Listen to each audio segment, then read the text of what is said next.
angel through the darkest of our troubles.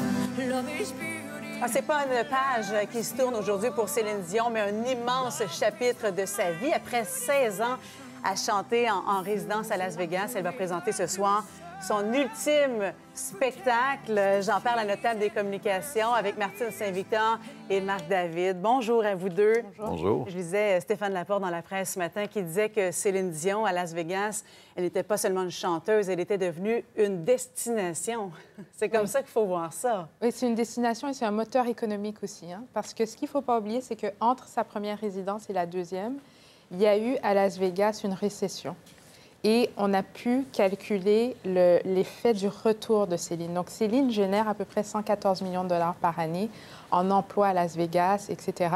Et il ne faut pas oublier aussi que lors de sa première résidence, même Air Canada s'était adapté au spectacle de Céline en offrant plus de vols en partance du Québec vers Las Vegas. Donc, c'est pour montrer son impact économique. Elle a changé le visage de Las Vegas parce que c'était là où les chanteurs allaient terminer leur carrière. C'était un pari risqué au plan financier, Marc, mais également au plan de la réputation de la chanteuse. Hein? Ah oui. En fait, moi, j'aurais tendance à dire que c'est Las Céline, à quelque part. Elle est tellement identifiée à cette ville maintenant au niveau de la réputation. Ce qu'elle a changé, c'est le côté kitsch de Las Vegas, qui était historiquement... Parce qu'il y en a eu des résidences. On pense à Elvis Presley dans les années 60, 70. C'est un côté kitsch. C'est un peu la fin de route... Oui, oui. Keten, la fin de route de chanteurs qui étaient célèbres, et ainsi de suite. Là. Puis, bon, la voix de garage. Et avec Céline, avec René, en fait, le couple, ils ont vraiment repositionné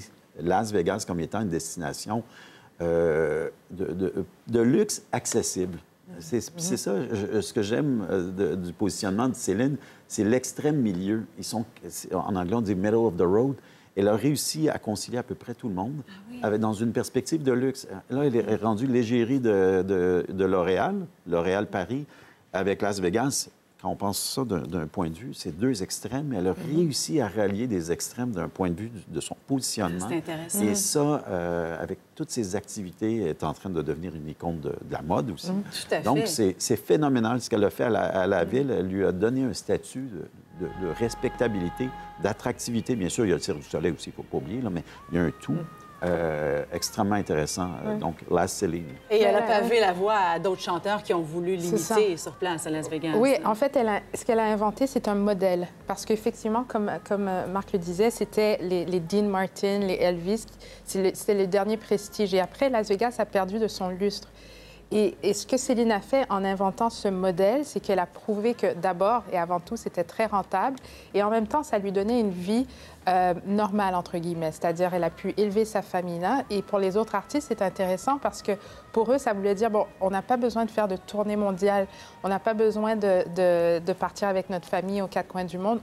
Ce modèle existe et ça, c'est Céline qui l'a inventé. Donc, Elton John, Britney Spears, J.Lo, Mariah Carey, Janet Jackson, tous ces gens-là suivent le modèle Céline Dion. Et dans les 16 dernières années, pendant ses résidences à Las Vegas, et surtout depuis la mort de René Angélil, on a vu une métamorphose de Céline Dion, tellement que maintenant, les grands magazines se l'arrachent, la mettent en pleine page. On a sorti des images, d'ailleurs, de Céline Dion, qui est vraiment... Le terme diva lui colle à la peau complètement, Marc. Absolument. Je pense qu'actuellement, c'est la diva internationale, sans conteste. Il y en avait plus quelques-unes il y a quelques années, mais elle s'est démarquée. Puis comme je le disais plus tôt, là, elle est rendue autant à Paris qu'à Las Vegas. Elle peut aller en Chine. Elle est vraiment internationale. Elle a lancé sa ligne de sac à main, de vêtements aussi unisexes pour les enfants, de luxe, non-genrés, nus. Et il y a aussi son parfum. On oublie qu'il y a eu plusieurs activités qui ont été ponctuées de recherche de luxe, puis ses passions. Donc, on peut les accoler très facilement à sa personnalité. Donc, la marque Céline Dion qui se décline de plusieurs façons. Oui, puis il faut comprendre que les gens oublient souvent qu'elle a vendu autant de parfums. Le chiffre d'affaires de ses parfums en quelques années est à peu près le même des chiffres de vente de ses spectacles à Las Vegas. Donc, c'est énorme. On parle de centaines de millions de dollars dans les deux cas.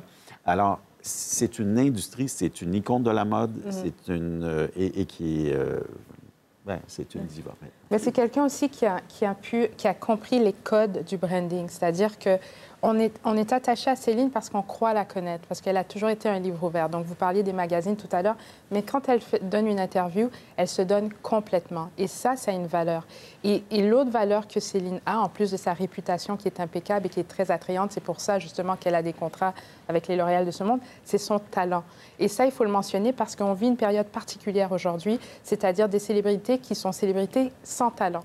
Alors que Céline, elle a tout ça. Donc, elle a compris les codes, c'est-à-dire les codes de participer aux émissions de fin de soirée, aux matinales, cette accessibilité, mais tout ça en ayant un grand talent. Et ce qui est particulier, c'est qu'elle a des fans qui ne connaissent que son œuvre en anglais, alors qu'elle a une œuvre en français qui est tout aussi riche. Et d'ailleurs, le Maclean's faisait un sondage cette semaine où il demandait aux gens vos chansons préférées de Céline. Et dans tout ce sondage, il n'y avait qu'une seule chanson en français, alors que c'est quelqu'un qui a vraiment toute une œuvre qui date de décennies. Donc, c'est montrer sa versatilité. Et ça aussi, ça a une valeur. Phénoménal pour la petite fille de Charlemagne qu'elle était. Il faut se le rappeler quand même. Un peu plus tard dans l'émission, on va parler de l'évolution des looks vestimentaires de Céline Dion avec une spécialiste en la matière. Au retour de la pause, on poursuit la table des communications. C'est le Grand Prix du Canada qui se déroule à Montréal en fin de semaine, l'un des événements touristiques les plus importants au pays. Mais il y a quand même un gros mais.